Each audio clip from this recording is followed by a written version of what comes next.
அடுத்த நாளே ஹீரோயினிய ஹீரோட மாமா அனுப்பிச்சு வைக்கிறாரு. ஆனா இவங்களுக்கு ரெஜிஸ்ட்ரேஷன் பண்ண ஆபீசர் குழந்தை பிறந்திருக்காங்க, லீவ்ல இருக்காரு. அதனால புதுசா ஒரு ஆபீசர்ட்ட கூட்டு போறாங்க. அவர் இவங்கள பார்த்தோன்னே அதெல்லாம் கேன்சல் பண்ண முடியாதுன்னு சொல்லி திட்டி அனுப்பிச்சிடுறாரு. அதுக்கப்புறம் அந்த ஆபீசர்ட்ட போய் கெஞ்சுறாங்க. அப்போ அந்த ஆபீசர் சொல்றாரு, இனிமே யாரு கேட்டாலும் நீ சாட்சி கையெழுத்து போடக்கூடாதுன்னு சொல்லி மிரட்டிட்டு இவங்க அந்த லெட்டர் வாங்கி எழுதிக்குப்பான்னு சொல்லி அனுப்பிச்சு விட்டுறாரு. இந்த பிரச்சனை என்ன முடிஞ்சதுக்கப்புறம் ஹீரோயினிய வீட்டுல ஹீரோ கூட்டிட்டு போறாரு. அப்போ ஹீரோயினி அவர் கூட நான் இருந்தேன்னு நினைச்சு பாக்குறாங்க.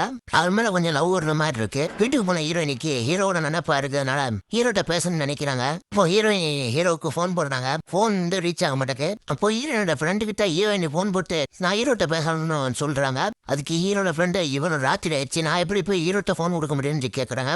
நான் வேணா காலையில கொடுக்கணுமான்னு ஹீரோயின் சொல்லும் போது இல்ல வேணா நானே பாத்துக்கிறேன் அப்படிங்கிறாங்க. ஹீரோ பார்த்தா ஹீரோயின் அம்மாவுக்கு தெரியாம ஹீரோயின் கிளம்பி போறாங்க. அப்போ அவங்க தெருவில் ஒரு ஆட்டோ நிக்குது. அப்ப அந்த ஆட்டோக்காரங்க கேட்கறா நீங்க எங்க போகணும் அப்படின்னு கேட்கும்போது ஹீரோயின் சொல்றாங்க மாங்குடி போகணும் அப்படிங்கிறாங்க. அப்போ வாங்க கூட்டிட்டு போறேன்னு சொல்லி வண்டியில யார சொல்றான். ஹீரோயினே வண்டியில ஏறி போயிடுறாங்க.